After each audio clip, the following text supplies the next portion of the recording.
এই সংস্কৃতির বিরুদ্ধে লড়তে গিয়ে ওরা যদি এই এজেন্ডাকে ভয় পায়, তাই যদি কেউ মন্দির আর কেউ মসজিদ, কেউ রাম আর কেউ জগন্নাথ করে, আমাদের কচু পোড়া, আমরা রুটি রুজি কাজ শিক্ষার দাবিতেই রাস্তায় ছিলাম, রাস্তায় আছি, রাস্তায় থাকবো।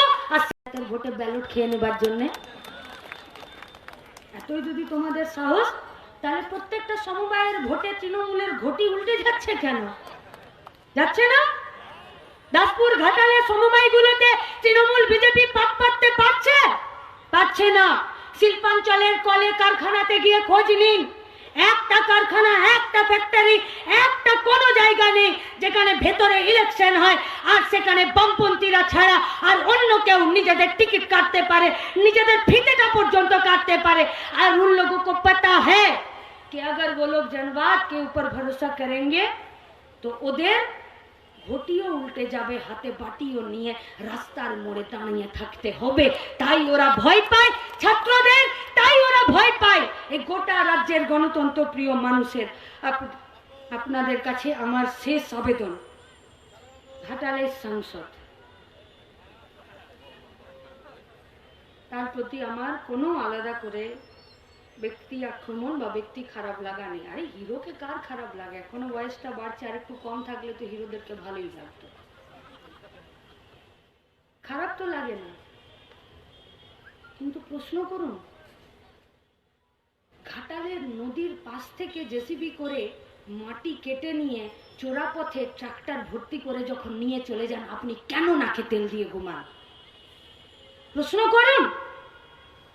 যে সামনে তো আমার লোকসভার ভোট, যখন গোটা ঘাটাল দাসপুরের এই পাটটা বর্ষার সময় জলের নিচে চলে যায়, কেন আপনি নাকে তেল দিয়ে ঘুমান? কেন? যখন গোটা পশ্চিমবঙ্গের শিক্ষা ব্যবস্থাটা একদম ধুলায় চলে যায়, তখন কেন আপনি নাকে তেল দিয়ে ঘুমান? বিবেক জাগ্রত করার জন্য তো আপনাকে সংসদ করা হয়নি।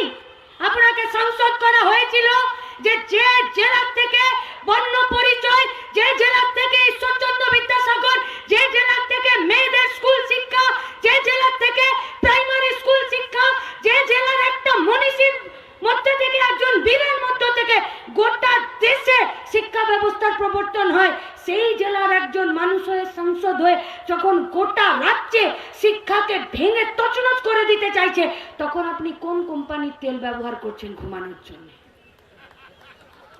দিন আমাদেরকেও। আমরাও চাই দেখতে, বুঝতে, আমরাও চাই পরখ করতে कि हमको देखने में अच्छा है, हम लिपस्टिक पाउडर और हिमानी अच्छा लगाते हैं और हमको फ्री में आपको देखने मिलेगा, इसीलिए हमको ভোট দাও আর আমাকে দিল্লিতে পাঠিয়ে দাও আর আমি একটা পাউট করে সেখানে সেলফি নিয়ে আর বাড়িতে ফিরে চলে আসব।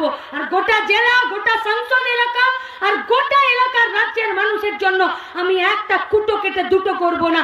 তাহলে আপনাদেরকে রাজনীতির বিরাজনীতিকরণ করার জন্য আর গোটা রাজ্যের ভবিষ্যৎকে ধ্বংস করে দেওয়ার জন্য যে দলটা আপনাদের পাঠাতে চাইছে সংসদে, তাহলে আপনি কি শুধুমাত্র বিবেক জাগ্রত করার কাজে থাকবেন? কে ভালো কে মন্দ, কে খারাপ কে ভালো, এইসবের জন্য না।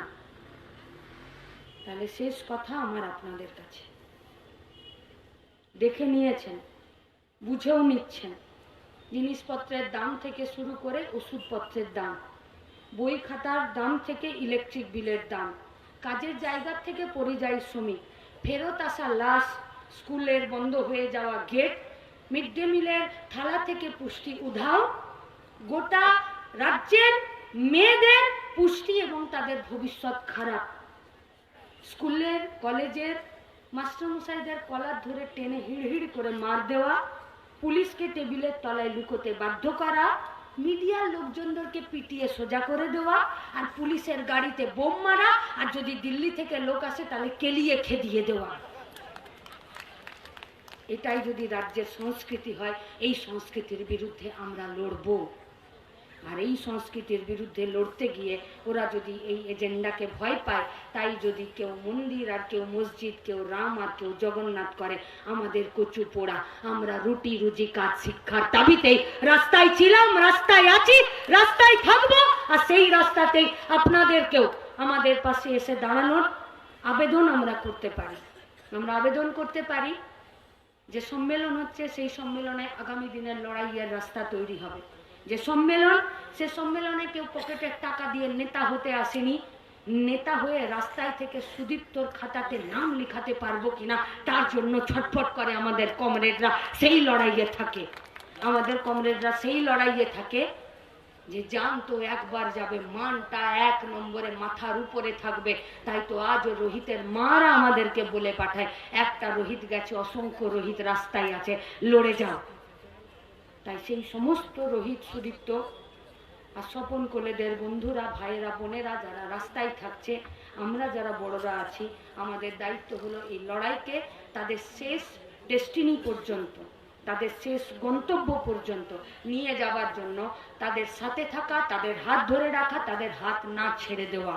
আমরা ছাত্রদেরকে যুব আন্দোলনের পক্ষ থেকে শুধু এটুকুই বলতে পারি, লড়ে যাও, তোমাদের লড়াই আমাদেরকে শেখায়। আর তোমরাই বলো, পড়তে গেলে লড়তে হয়, আর লড়তে গেলে জিততে হয়। তাই যে লড়াইটা জেতার জন্য, সেই লড়াইটা জেতার জন্য তোমরা যখন রাস্তায় আছো, তোমাদের সাথে পাশ ফিরে তাকালে, পিছন ফিরে তাকালে তোমরা তোমাদের দাদা দিদি, কাকা কাকিদের পাবে। ভয় নেই, ভয় তোমরা পাও না। শুধু সামনের দিকের যে লক্ষ্যটা, সেই লক্ষ্যে অবিচল থেকে আরো এগিয়ে যাও। আমরা তোমাদের সাথে আছি। এই লড়াইয়ের শেষ দেখেই ছাড়বো। ইনকালাব জিন্দাবাদ, এসএফআই ডিওয়াইফআই জিন্দাবাদ।